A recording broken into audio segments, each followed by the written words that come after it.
Good morning, boys and girls. Today we're going to be using the skills that you learned yesterday to compare fractions, decimals, and percents. So if we look at the problem that I have on my screen right now, it says at a restaurant, 1/8 of customers prefer fish sandwiches, 14% prefer rib sandwiches, and 0 and 12 hundredths prefer chicken sandwiches. Which of these groups is the largest? Well, just like when we're comparing fractions, we want them to have a common denominator because it makes it easier. So when we're comparing fractions, decimals, and percents, we want them to be in the same form so that we can compare them and we're guaranteed that we're comparing them correctly. So I noticed that rib sandwiches, right? I'm going to write rib. They already have it as 14%. All right. The other one is fish sandwiches. So I'm just going to put fish. That is 1/8. That's not in percent form yet, so I'm going to have to change that. All right. And the other one is going to be chicken.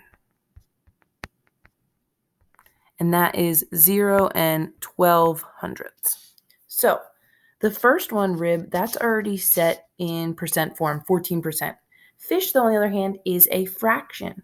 So we learned that to change a fraction, we can divide the numerator by the denominator. So 1 divided by 8, I can go ahead and type that into my calculator, and I get 0 and 125 thousandths. Now, that's just a decimal. It's still not a percent.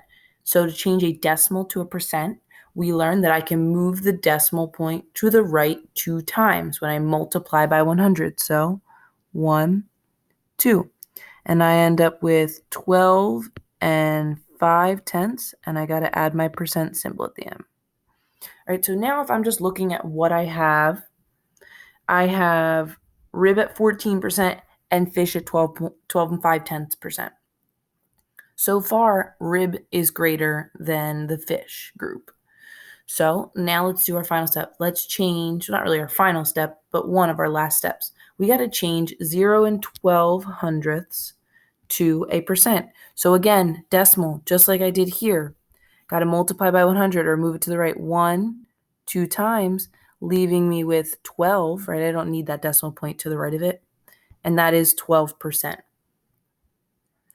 All right, so now I have my 3%. I'm going to circle them. I got 14%, 12 and 5/10, and 12. Now I can decide which of those groups is the largest. Well, a lot of you can probably say right now, Miss Moore, obviously it's rib, 14% is the largest. Awesome.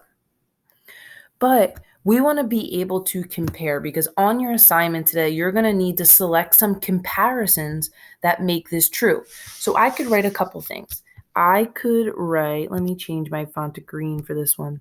All right, I could write that 14% is greater than 12 and 5/10%. That would be true. I could also write it in the form that the fish group was given in. So they were given as 1/8. So I could say that 14% is greater than 1/8 because I know that 1/8 is equivalent to 12 and 5/10%.